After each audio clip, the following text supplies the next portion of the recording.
Welcome back into SportsCenter. It is 8:19 Eastern, and this is our hidden ball trick out of North Carolina. The Carolina Mudcats pulling off the all-time sneak attack.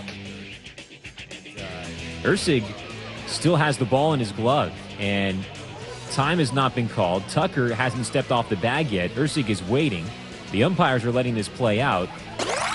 We're going to speed this tape up for you because we know you got things to do on this Thursday morning.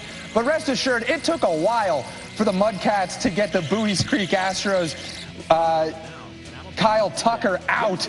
But he certainly did. As soon as Tucker of the Astros steps off the bag, that's Lucas Ursig, ultra aware, tagging him out. Astros manager Omar Lopez is furious, but the call would stand. That is how you do it with the hidden ball trick, a trick as old as time. Hi there, I'm Will Reeve, and this is why we love sports today. The Mudcats, they've clearly been big on surprises recently. That was just yesterday. And you'd think that the hidden ball trick is about as big a surprise as you can get in baseball, but just a few days ago, the team pulled off a huge surprise with much, much higher stakes.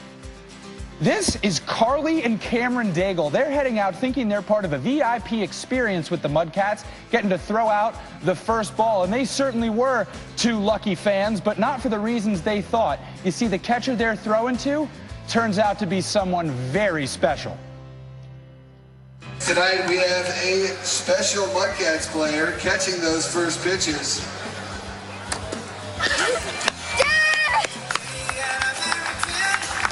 Please, fans, join me in welcoming home United States Air Force Technical Sergeant Lance Todd Daigle. That's Carly and Cameron's dad, U.S. Air Force Technical Sergeant Todd Daigle, returning home after a 6-month deployment in Southwest Asia.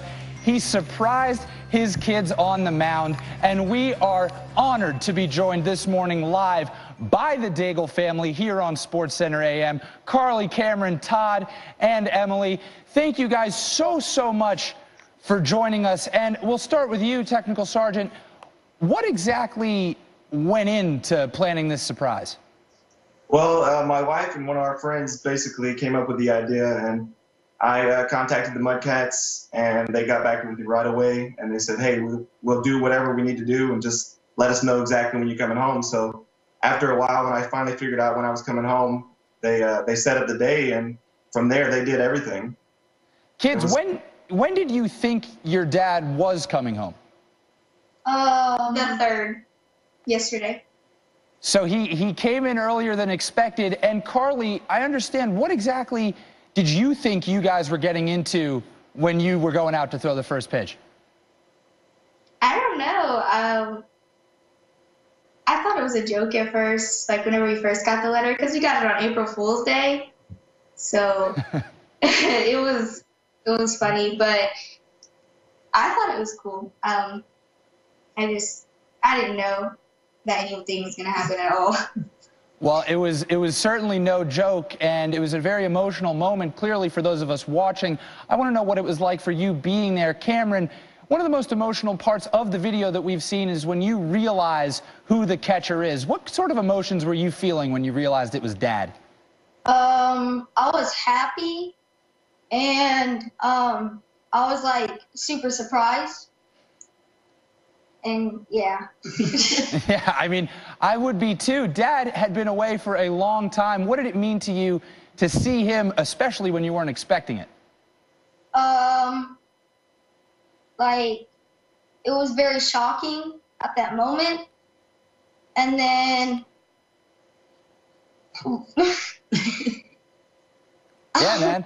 I would be shocked too. And it was a great moment, and you handled it really well, and it made us all feel really happy. Sergeant, how did you keep the surprise? It must be tough to know you're coming home early and not be able to tell.